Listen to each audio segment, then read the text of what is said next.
Brought to you by Penguin.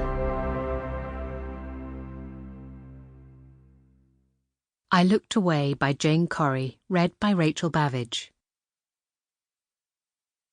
Daily Telegraph. Child dies in tragic accident. A young boy has died in what police are describing as a tragic accident. No further details have been released. Prologue. Ellie, Oxfordshire. Saturday, the 17th of August, 2019. A date that will forever be engraved on my heart, although I don't know that at this precise minute in time. Right now, it's simply a scorching summer day, just as the forecasters predicted. Roger and I have the rest of our lives before us. It's what the marriage counsellor said when she signed us off. You've agreed to give him a new start. It's a clean slate. Don't look back. But although I'm trying to take her advice, I can't quite ignore the invisible scar that I carry around with me, a constant nagging pain inside. Doing something helps. That's why I'm walking into town in my new turquoise sandals with gold trimming, which I'm rather pleased with, to replace my favourite miracle moisturiser. I'd never win a glamorous granny competition, but I do get a real kick when people say, "What? You've got a grandson of 4? You don't look old enough." At 49, I finally settled into my skin in a way I never did as a gauche teenager. I have my family and my own interests now, as well as my voluntary work at the prison. It keeps me busy, helps to distract me from the past. "Big issue," pipes up the woman squatting on the pavement outside Boots. She speaks in the same hopeful voice, but without the accent of some of the other homeless people I've seen around here. I've regularly bought magazines from her, and she can seem rather abrupt, though she's pleasant enough.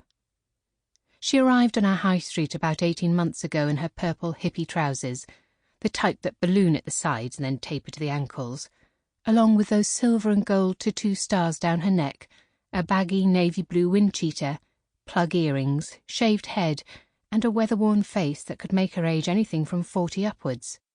After seeing her a few times, I started to give her a little extra for something to eat, which she promptly stuffed into one of her voluminous pockets.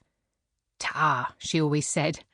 Then she'd brush her hands together as if washing off some unseen dirt from the money.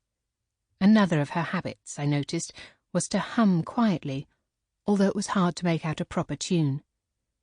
One day, I found myself asking how long she'd been homeless for. "On and off," she said vaguely. It was the beginning of a series of short conversations each time I bought a magazine. She even told me her name was Jo, although the way she said it made me suspect it wasn't the one she was born with, and how she couldn't be bothered with school as a child. "Mind you, I used to read a lot in prison," she declared. I wondered what she'd been in for, but didn't like to ask. One time we had a fascinating discussion about whether the new government homelessness guidelines were actually going to help people on the streets. When the weather got bitter, I was so worried about her that I even tried to find her accommodation, although that didn't work out. Maybe I got too involved, but it's my nature to help. It seems so wrong that in this day and age we still have people without homes and food. But a few months ago, when the old suspicions about Roger began to loom again, I saw Jo staggering out of the pub, blind drunk. It wasn't exactly the waste of my money and everyone else's that upset me. It was more the thought that I had been taken for a ride. Of course, I don't care for alcohol myself, not with my history. Since then, I confess I've tried to avoid her, sometimes crossing the street and pretending I haven't seen her. But on this particular scorching August morning, for some reason I feel the need to stop. "Thanks," she says, looking down at the palm of her grimy hand. It's the correct change for the magazine. Her disappointment makes me feel bad. There's something about this square-jawed, skinny, shaven-headed woman that gives her both a vulnerable and tough air at the same time. I find myself reaching into my bag for some extra money. And then I see her. Carol. Sample complete. Ready to continue?